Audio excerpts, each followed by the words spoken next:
Salut les Vatosokos, j'espère que tout le monde se porte bien. On se retrouve pour une nouvelle petite vidéo, un nouveau petit débrief de PSG Bruges. Voilà, on gagne 4-1 haut la main, mais il y a quand même des trucs à dire, hein, des trucs qui ne sont pas encore au top.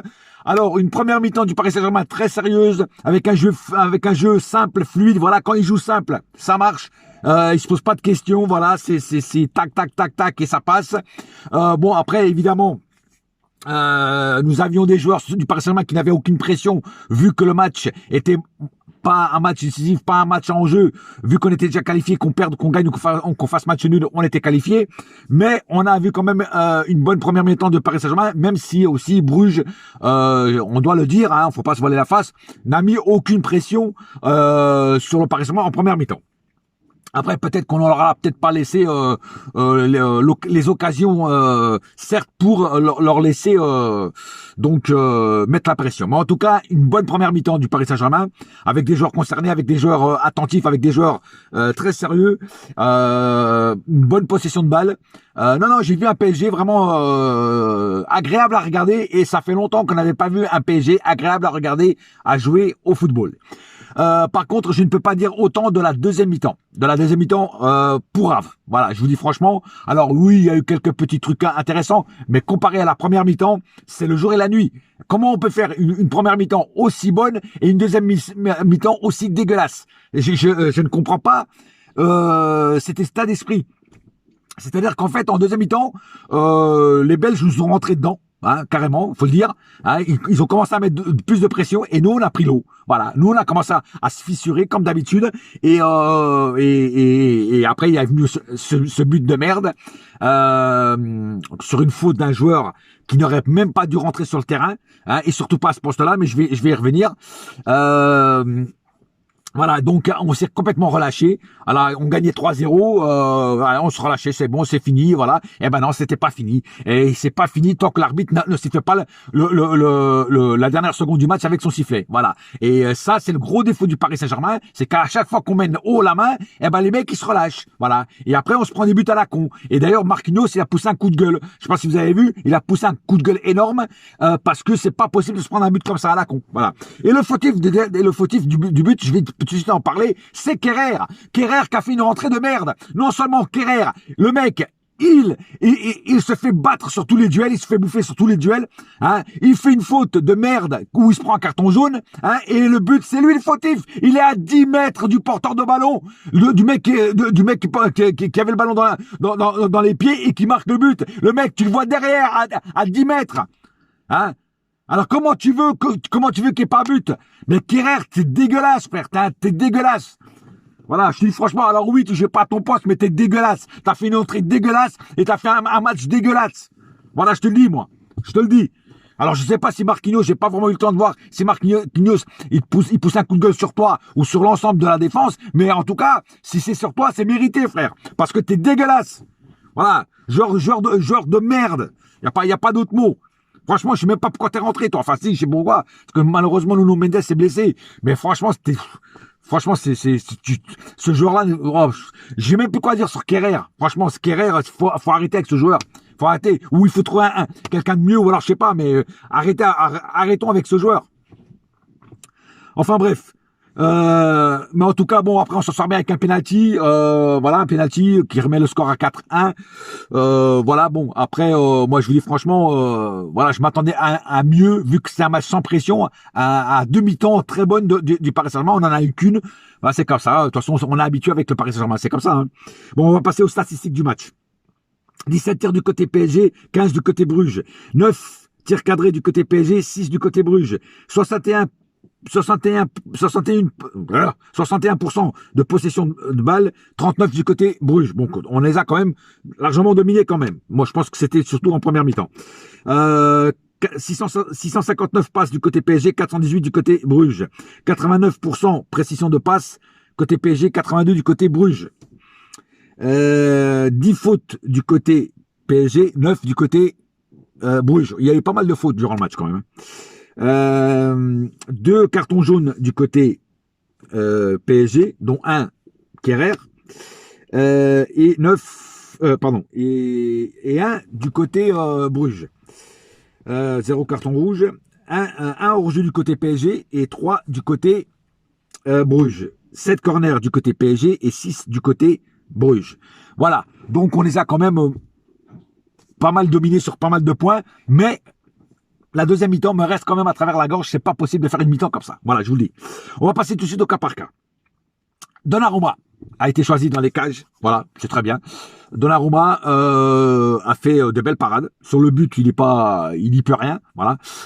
Et il nous a fait des belles parades. Alors, on dit toujours que Keylor Navas nous fait des belles parades. Là, Donnarumma, ce soir, il a été vraiment très bon sur ses appuis, sur sa ligne. Nous fait des parades au moment où il faut les faire. Les arrêts au moment où il faut les faire. Franchement, très sérieux, très bon match de Donnarumma. Pour moi, rien à rajouter. Hakimi a fait un bon match dans l'ensemble.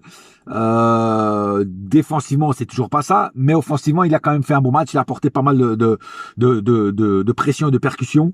Et donc, dans l'ensemble, Hakimi a fait un bon match. Voilà, peut faire mieux, évidemment, peut faire largement mieux, mais bon, voilà. C'est un match qui avait pas d'enjeu, donc on peut pas trop, non plus lui demander. Voilà.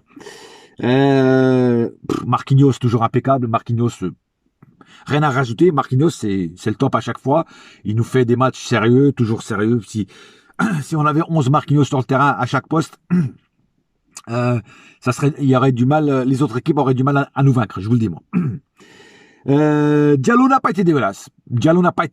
Il a fait son match. Voilà, moi quand j'ai vu Diallo, défenseur central, j'ai pris un petit peu peur. Bon, après aussi c'est son poste quand même à la base, mais non, il a fait son match correctement. Voilà, pas rien à redire sur la prestation de Diallo. Bon, Nuno Mendes, jusqu'à sa sortie sur blessure, a fait un match très bon. Il fait une petite passe à Mbappé je crois que c'est sur le premier but ou le deuxième but, je sais plus. Voilà, donc non, c'est sur le premier but, je crois. Et défensivement, il a été beaucoup plus performant que sur les autres matchs. Offensivement, ça a été comme d'habitude très bon. Non, Nuno Mendes a fait un bon match dans l'ensemble et très content de la qualité de jeu que Nuno Mendes a proposé aujourd'hui. Après Kerrer, j'en ai parlé, pas la peine de revenir là-dessus. Gay, ça va, c'était pas un super Gay, tu vois, mais il a fait ce qu'il fallait qu'il fasse. Voilà, c'était pas le Gay qu'on a l'habitude de voir, c'était pas le Gay qu'on a vu contre City au match aller, voilà, mais il a quand même fait beaucoup de replis défensifs. Je l'ai vu qui venait aider souvent la défense, et en général il a été quand même assez correct dans ses prises de ballon et aussi dans ses duels. Verratti a toujours fait du Verratti, c'est-à-dire il a fait du Verratti, pas un super Verratti non plus, hein, on peut pas dire que c'est un super Verratti, mais il a été correct. Voilà, il a été correct. Aujourd'hui, il a pas voulu arrêter le jeu, hein, comme il a fait la dernière fois. Il a été correct, il a fait de bons tacles, voilà. Mais c'est pas non plus encore un super Verratti. Je vous dis franchement, c'est pas encore un super Verratti. C'est un Verratti encore qui peut largement monter son niveau. Wijnaldum, par contre, je suis très déçu de ce joueur. Alors au début, dans la première mi-temps, il a quelques actions où il peut marquer un but. Il n'est pas assez rapide, il se fait prendre la balle. Et après, un petit peu trop discret durant tout le reste du match, surtout en deuxième mi-temps. Deuxième mi-temps, on l'a plus vu. Et en première mi-temps, on l'a vu juste au début, puis après il s'est effacé un petit peu. Et donc très décevant encore Wijnaldum. Je ne comprends pas que ce joueur ne perce pas, ne brille pas, parce qu'il a du talent, il a quand même beaucoup de talent. Et je comprends pas que ce joueur reste dans l'ombre comme ça, quoi, qu'il n'arrive pas on dirait qu'il est dans la boue, la boue commence à monter jusqu'au cou, et qu'il n'arrive pas à se dépatrer d'un trou de boueux. Voilà. Je sais pas si vous arrivez à me comprendre. Donc, on va attendre quand même qu'il ait l'étincelle et puis qu'il le débloque, mais pour l'instant, c'est dur. Hein, il passe à un très mauvais moment, Wijnaldum. Di Maria, première mi-temps, ça a été match intéressant de Di Maria, avec ce petit passe qu'il fait à Mbappé, qui est superbe. Hein, je vous le dis franchement, qui est vraiment très superbe. Après, en deuxième mi-temps, un peu moins bon. Le choix qu'il fait d'aller tout seul au but quand Mbappé est complètement seul, il aurait pu passer le ballon à Mbappé, ça aurait sûrement engendré un but. Il a préféré y aller tout seul, il a préféré tenter et essayer de marquer. Il s'est loupé, Mbappé l'a regardé du coin de l'œil, ça veut tout dire, ça veut dire mec, t'as pas vraiment fait le bon choix, mais bon, voilà. Mais voilà, donc on va dire un Di Maria bon en première mi-temps, un peu moins bon en deuxième mi-temps. Et Mbappé, pour moi, un des meilleurs joueurs sur le terrain ce soir. Un Mbappé en feu, un Mbappé qui a fait un match excellent. Excellent, surtout en première mi-temps. En deuxième mi-temps, il a été un tout petit peu plus discret, mais il a quand même percuté, il a quand même créé des actions, il se démarquait, beaucoup d'appels de balles. Non, un Mbappé vraiment excellent ce soir. Il sera dans mon top. Franchement, vraiment un très très bon Mbappé. Ça fait plaisir de voir un Mbappé comme ça. Voilà. Et faut se poser des bonnes questions. Le jour où Mbappé partira, et il va sûrement partir, qui va marquer les buts après? Ça va être plus compliqué. À moins d'aller chercher un Haaland ou un truc comme ça, mais ça sera compliqué. Parce qu'il nous sauve souvent de matchs galères. Il faut l'admettre. Et enfin Messi, Messi qui en première mi-temps était assez discret. On dirait qu'il avait peur de tirer au ballon. Même des fois, il faisait des dribbles. Il était en position de tirer au but. Il ne le faisait pas. Il se compliquait la vie d'ailleurs. Sur des trucs un peu plus faciles, il se compliquait la vie. Après ça se refermait autour de lui. J'ai pas trop compris en fait. Après, il marque ce but qui est magnifique. Franchement, le but de Messi de loin comme ça, c'est son style de but. Hein, c'est là où il est très bon et un but magnifique. Et là, ça l'a un petit peu réveillé. En deuxième mi-temps, il s'est réendormi encore une fois. On l'a moins vu. Après, il y a eu ce penalty sur lui et il s'est fait justice lui-même où il marque le penalty. Voilà, mais à part ça, en deuxième mi-temps, il a été très discret, donc un Messi encore très discret. Donc j'ai aimé sa prestation en première mi-temps, mais moins en deuxième. Voilà, en deuxième, il a été un petit peu transparent. Voilà, c'est un joueur, pour moi j'attends beaucoup de ce joueur. Hein. N'oublions pas que c'est un joueur qui est quand même avec Cristiano Ronaldo, c'est les deux meilleurs. Donc c'est plus le niveau il monte. Si je suis très exigeant avec Neymar, et avec Mbappé, je suis encore plus exigeant avec Messi et des Cristiano Ronaldo parce que c'est encore plus fort.